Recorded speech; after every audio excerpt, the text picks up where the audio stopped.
from lack of funds at this particular stage.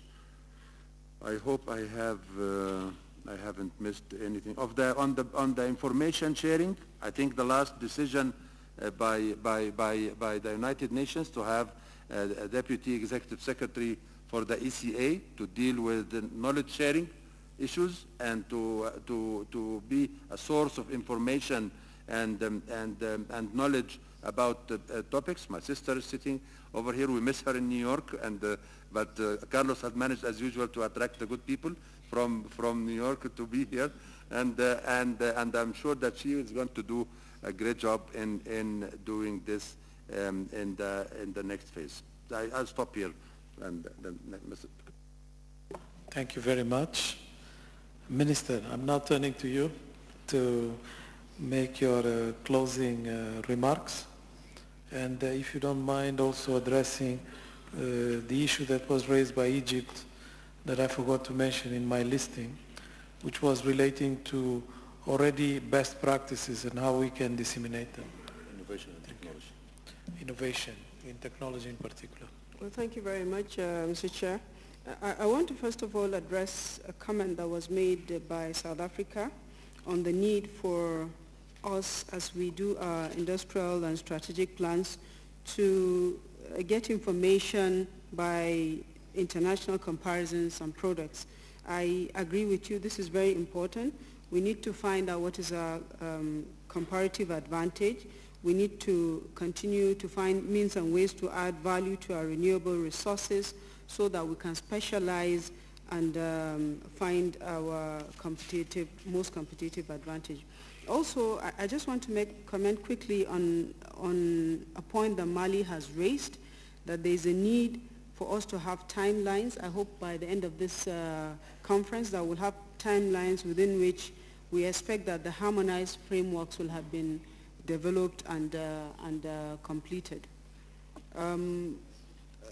For the best practices, what I just urge and what we do is for every planning that we do, we scan the environment and find out who has done what and seek to learn from where things have worked the best. So we're continuously checking on what our neighbors have done, what has been done in the African region and also in Europe and other countries.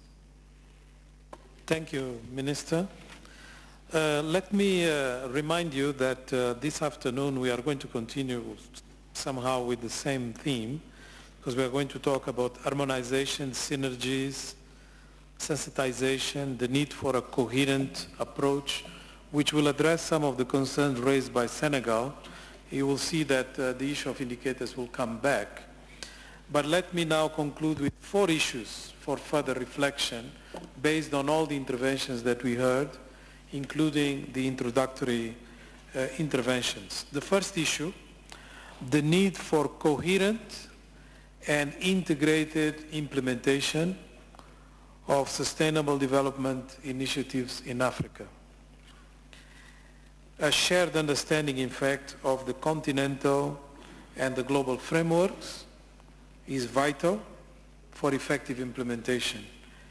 In effect, implementation of both agendas will require advocacy and sensitization about the details of both frameworks to ensure awareness about their mutual relevance to national development and relationship and synergies with national agendas, which is the point that Commissioner Maruping kept insisting.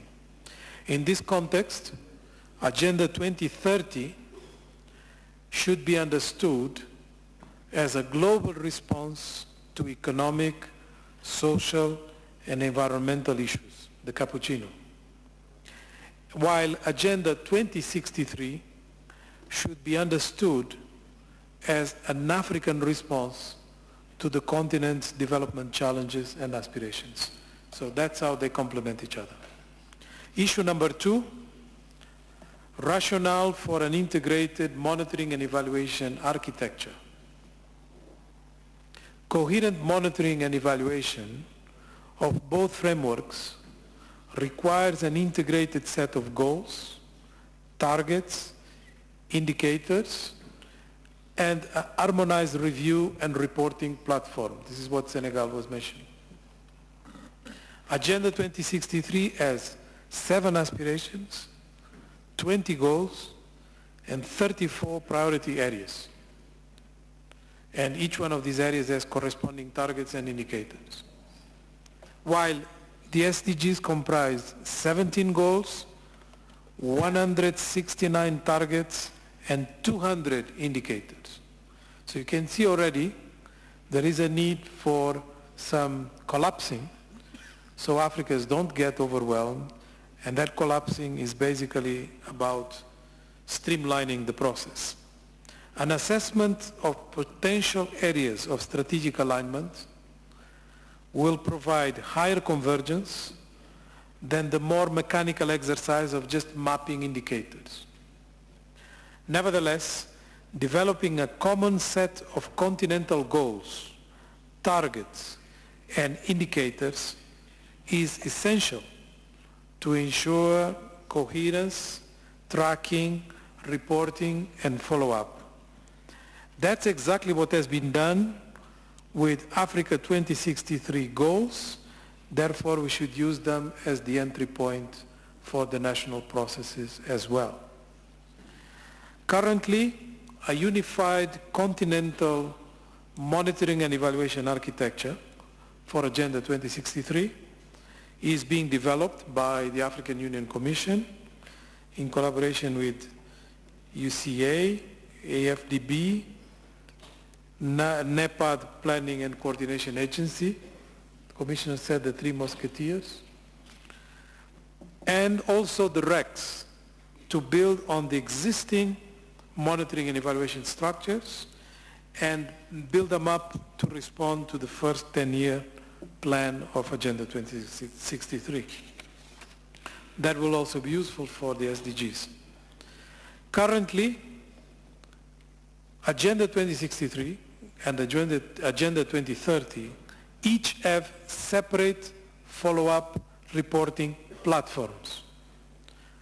Agenda 2063 calls for an annual African Forum, while the African Regional Forum for Sustainable Development has been created as a decision of the General Assembly, together with other forums for other regions, as a platform to report on 2030.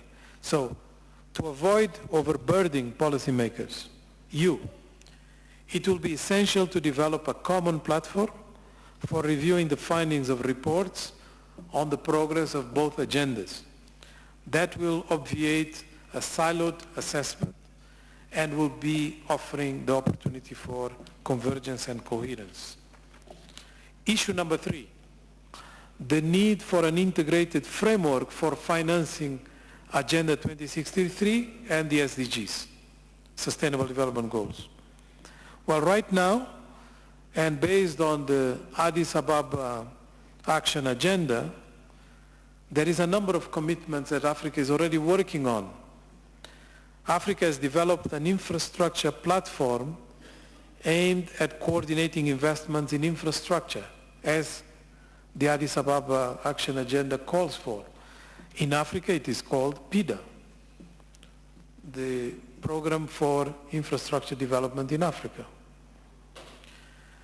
The agenda of Addis also calls for a technology facilitation mechanism to support innovation, science, and technology.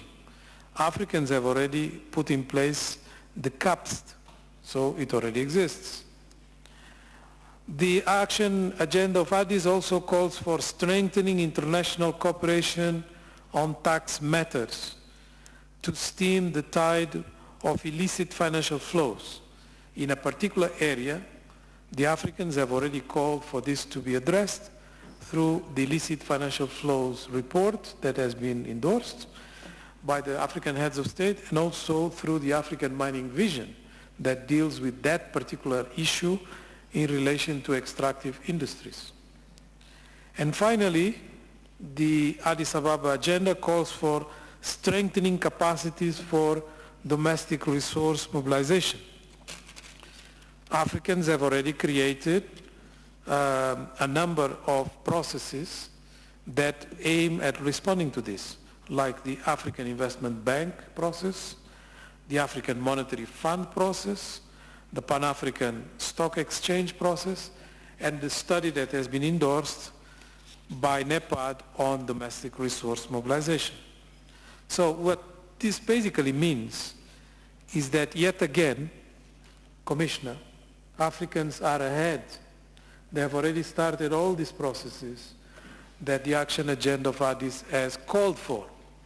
Of course, we now have to take into account the details of what emerged from that Financing for Development conference, but there is nothing that is completely new in the African landscape. The reluctance of development partners to commit to a timeline for fulfilling their existing ODA commitments, coupled with fiscal consolidation that is taking place in most countries, particularly in Europe, that are donors, casts doubt on the reliability of external funding for these agendas. Hence, the external support notwithstanding, domestic resources will constitute the core of financing these integrated agendas. This calls for efforts on domestic resource mobilization, so we don't really think on what is not likely to come. And the last issue, leveraging global partnerships, is somehow related. There is no doubt that global partnerships can provide the impetus for tackling the key socioeconomic developments of the continent. For instance, India went from being one of the world's largest recipients of foreign aid in the mid-80s to become a net donor of foreign aid right now. So if India did it, we that have a per capita income average higher than India can also do it. Such partnerships must be mutually beneficial, promote autonomy of African states, including through the support to skills, technological development, like Egypt was mentioning, and industrialization, like the Minister has just mentioned, as well as address Africa's development priorities. And while these priorities are country-specific, structural transformation and the development of the requisite capacities to sustain it are definitely a common African agenda. So with this, I would like to thank you. I don't think we surpassed our time too much. So we have 1 hour for our lunch. So if we can kindly be promptly back in the room exactly at 3 p.m. Thank you.